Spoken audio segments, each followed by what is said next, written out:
오늘 함께 나누실 하나님의 말씀은 창세기 22장 1절부터 14절까지 말씀입니다. 창세기 22장 1절부터 14절까지 말씀. 여러분 주보에 다 나와 있습니다. 우리 한 절씩 교독합니다. 그 일 후에 하나님이 아브라함을 시험하시려고 그를 부르시되 아브라함아 하시니 그가 이르되 내가 여기 있나이다. 여호와께서 이르시되 내 아들 내 사랑하는 이삭을 데리고 오라. 땅으로 가서 내가 네게 일러준 산으로 가서 그를 번제로 드리라. 아브라함이 아침에 일찍이 일어나 나귀의 안장을 지우고 두 종과 그의 아들 이삭을 데리고 번제에 쓸 나무를 쪼개어 가지고 떠나 하나님이 자기에게 일러주신 곳으로 가더니 제3일에 아브라함이 눈을 들어 그곳을 멀리 바라본지라. 이 아브라함이 종들에게 이르되 너희는 나귀와 함께 여기서 기다리라. 내가 아이와 함께 저기 가서 예배하고 우리가 너희에게로 돌아오리라 하고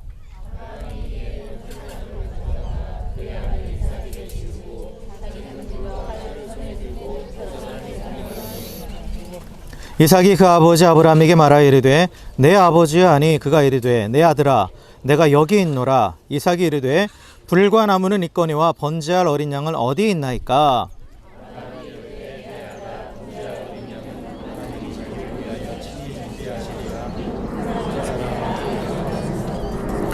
하나님이 그에게 일러주신 곳에 이른지라. 이에 아브라함이 그곳에 제단을 쌓고 나무를 버려놓고 그의 아들 이삭을 결박하여 제단 나무 위에 놓고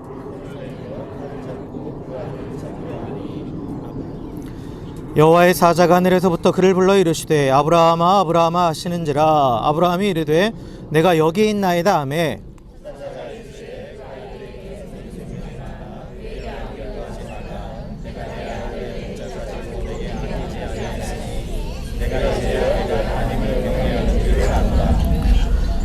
아브라함이 눈을 들어 살펴본즉 한 순양이 뒤에 있는데 뿔이 수풀에 걸려 있는지라. 아브라함이 가서 그 순양을 가져다가 아들을 대신하여 번제로 드렸더라.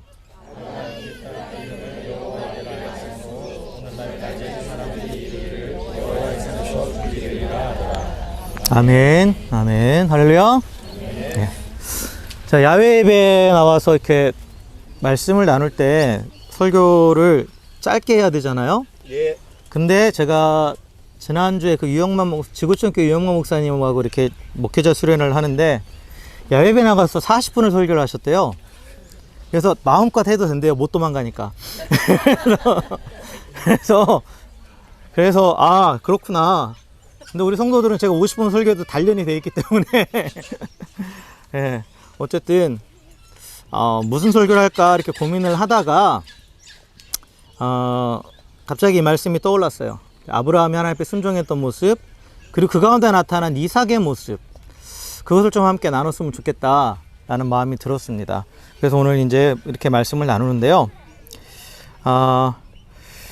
우리가 하나님께서 아브라함을 부르시고 아브라함을 믿음의 조상으로 세우시는 과정에서 아브라함이 여러 가지 훈련을 받죠. 훈련을 받아요. 그리고 하나님께서 이제 마지막으로 그를 훈련하신 게 이제 그 아들 이삭을 바쳐라. 나에게 제물로 바쳐라 라고 명령하시는 거죠. 어쨌든 제물로 바친다라는 것은 그냥 우리가 이렇게 이 아이를 하나님께 올려드립니다 하고 헌신하는 게 아니죠. 말 그대로 잡아 죽여서 불에 태워서 하나님께 바치는 걸 말하는 거예요. 그러니까 완전히 이제 자식을 다 나를 위해서 완전히 다 드려라 라고 이렇게 하나님께서 말씀을 하시는 거죠. 근데 하나님께서 이 아브라함에게 마지막으로 이 시험을 하시고 나서는 이제 시험 테스트가 없어요. 아브라함의 인생을 보면. 근데 하나님께서 이 테스트를 하신 목적이 뭐냐라고 했을 때 12절에 보면 하나님께서 이렇게 말씀하세요. 내가 내 아들 독자까지도 내게 아끼지 아니하였은즉 내가 이제야 내 하나님을 경외하는 줄을 아노라 라고 이렇게 말씀하시죠. 즉 하나님을 경외하는 것이 무엇인지에 대해서 가르쳐 주시기 위해서 하나님을 경외한다라는 것, 하나님을 경외한다라는 것이 무엇인가에 대해서 가르쳐 주시기 위해서 이 마지막 테스트를 하신 거예요. 그죠? 하나님이 그제서야 알았다라는 게 아니에요. 사실 이 테스트를 통해서 아브라함이 깨달은 거죠. 하나님을 경외하는 것은 이것이다. 절대적인 순종이다 라는 거예요. 절대적인 순종.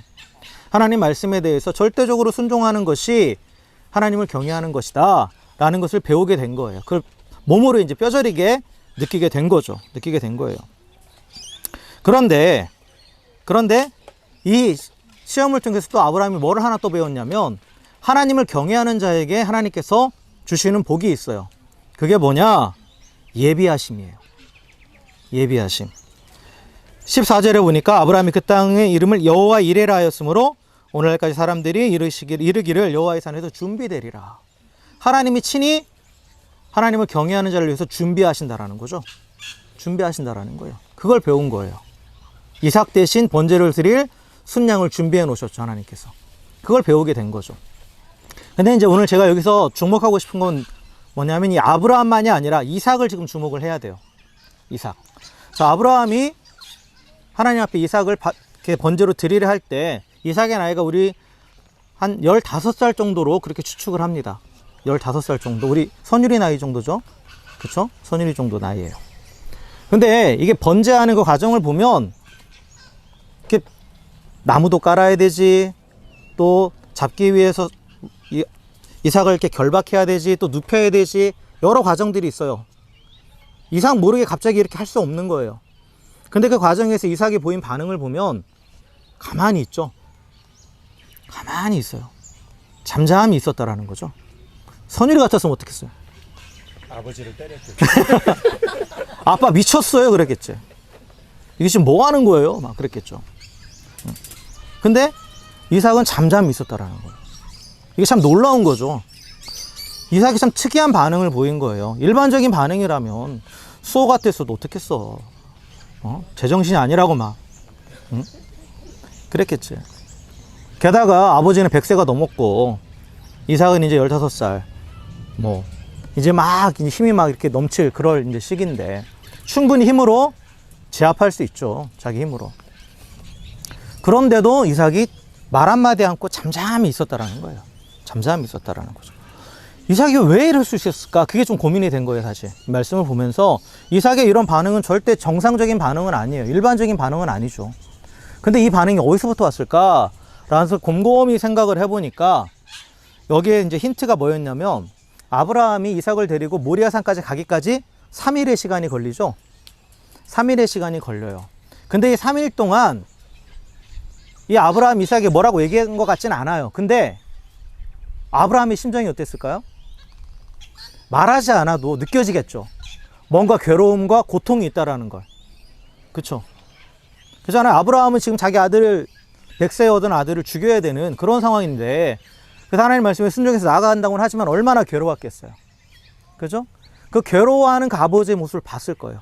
근데 뭔지는 모르지만 괴로워함에도 불구하고 너무 힘들어하면서도 하나님 앞에 순종하려 나아가는 그 아버지의 모습을 본 거죠. 하나님을 경외하고 하나님을 순종한다라는 게 우리 아버지의 모습을 보니까 참 쉬운 것만은 아닌데 근데 우리 아버지는 끝까지 저렇게 하는구나. 끝까지 저렇게 하나님 앞에 순종하려고 괴로운 것 같은데 얼굴을 보면 다 써있죠. 너무 힘들어 하시면서도 결국 하나님이 말씀하셨기 때문에 이렇게 하는구나. 그리고 이제 자신을 묵구력에서 분명히 얘기했겠죠. 이제는 하나님이 너를 원하신다 라고 했을 때 알겠습니다 그랬겠죠. 그 아버지의 모습을 보고 배운 거예요. 보고 배운 거라는 거죠. 그러니까 제가 여기서 발견한 원리는 뭐냐면 사실 이삭이 인격적으로 하나님을 만났다는 내용은 없어요. 근데 아버지 아브라함이 하나님을 경외하니까 그 아들 이삭이 부모를 경외하는 거예요. 아버지를 경외하는 거죠. 그렇죠? 아브라함이 하나님 앞에 철저하게 순종하니까 어떻게 해요? 이삭이 아버지에게 순종한 거예요. 아버지에게 순종하는 거죠. 그러니까 결과적으로 이삭이 하나님을 경외하는 자가 되는 거죠. 사실 이 시험은 아브라함에게만 주어진 시험이 아니라 동일하게 이삭에게도 주어졌던 시험이에요. 그죠? 제물로 바쳐질 사람은 이삭이기 때문에.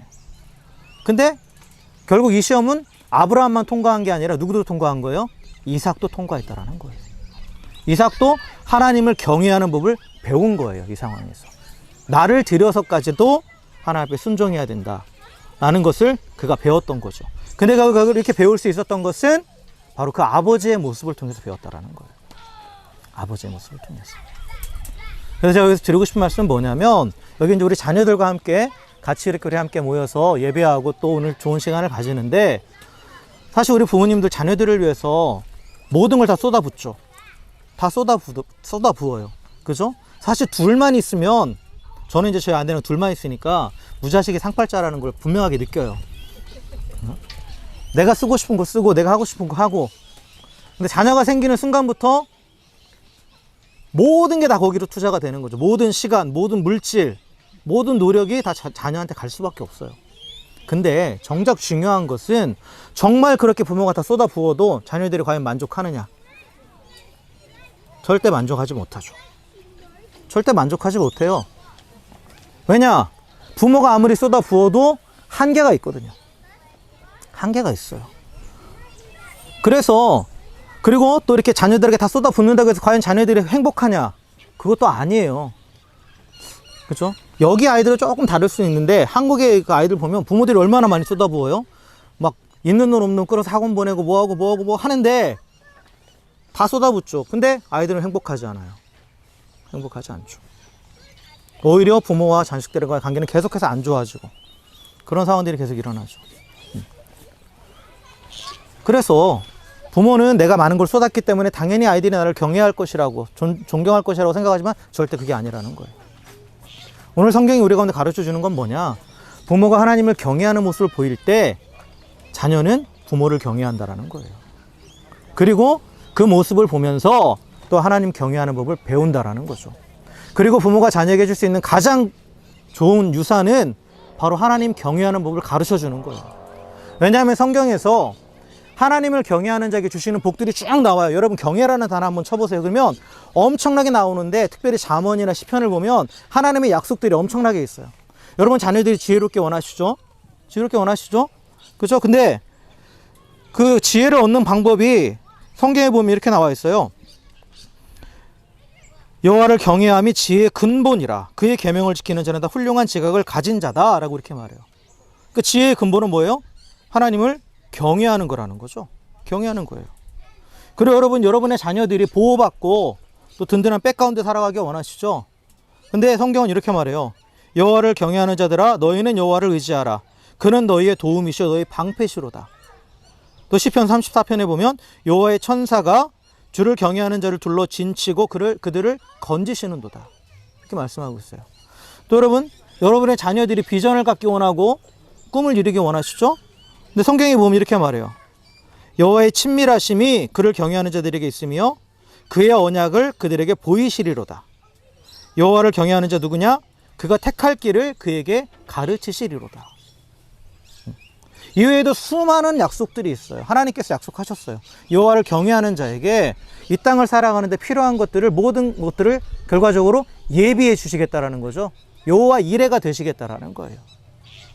그래서 모든 것을 때를 따라서 필요를 공급해 주시고 또한 보호하시고 인도하신다라는 거죠. 그러기에 부모가 끝까지 자녀들을 책임질 수 없잖아요. 그렇다면 영원히 책임지실 수 있는 그 하나님 앞에 맡기는 게, 즉 그 하나님을 경외할 수 있도록 하는 게 결국 부모가 할 수 있는 가장 큰 축복이고 가장 큰 유산이라는 거죠. 그게 자녀의 행복을 위해서 최선의 것이라는 거예요. 최선의 것이라는 거죠. 그래서 우리 자녀들이 정말 영원히 마르지 않는 복의 근원이신 하나님과 계속해서 연결될 수 있도록, 그래서 하나님을 경외하는 법, 즉 철저하게 하나님 앞에 순종하는 법을 가르쳐야 된다는 거예요. 그리고 그것은 결국 부모가 하나님을 경외할 때, 때로는 어려운 상황 가운데서도 정말 죽을 것 같은 상황 가운데서도 몸부림치면서 하나님 말씀에 순종하는 삶을 살아갈 때 그것을 그대로 보고 배운다는 거예요. 그대로 보고 배우는 거죠. 그리고 그러한 부모를 자녀들이 또한 경외하는 거예요. 물론 살면서 소소하게 부딪히는 것들은 계속 있겠죠. 그러나 결정적인 순간에 이삭처럼 부모를 신뢰하면서 온전히 맡길 수 있게 된다는 거죠. 그래서 사랑하는 성도 여러분, 아브라함처럼 하나님을 경외하는 우리 모든 성도님들 되시길 주의 이름으로 축원합니다. 때로는 불가능해 보인다 할지라도, 또 이것이 나를 너무 힘들게 한다 할지라도 하나님의 뜻이라면 순종하십시오. 그래서 부모가 아브라함처럼 이 십자가를 지는 것과 같은 고통과 수많은 갈등이 있을지라도 순종하며 하나님의 사람으로, 하나님을 경외하는 하나님의 사람으로 훈련되어 갈 때 이를 가장 가까이서 지켜본 자녀들 역시 이삭처럼 먼저는 부모를 경외하고 또 하나님을 경외하는 사람으로 함께 훈련되어 갈 줄 믿습니다. 이것이 바로 우리 부모들이 우리 자녀들에게 줄 수 있는 가장 큰 유산이에요. 내 전부를 다 쏟아붓는 것보다 훨씬 큰 사랑의 표현이라는 거죠. 그리고 부모와 자녀가 모두 하나님을 바라보며 경외할 때 가정이 온전히 하나 되고 그 진정한 평화와 행복이 임하게 될 것입니다. 아브라함처럼 말씀에 순종하며 하나님을 경외함으로 여호와 이레의 하나님을 날마다 경험하시는 사랑 우리 성도님들의 모든 가정들이 되기를 주의 이름으로 축원합니다. 또한 더불어 우리 자녀들이 이삭처럼 우리 부모님의 모습을 보면서 하나님을 경외하는 자가 되고 그래서 하나님이 주시는 복을 누리고 또 하나님의 영광이 되는 그러한 복의 근원되는 삶을 살아가기를 다시 한번 주의 이름으로 간절히 축원합니다. 함께 기도하겠습니다.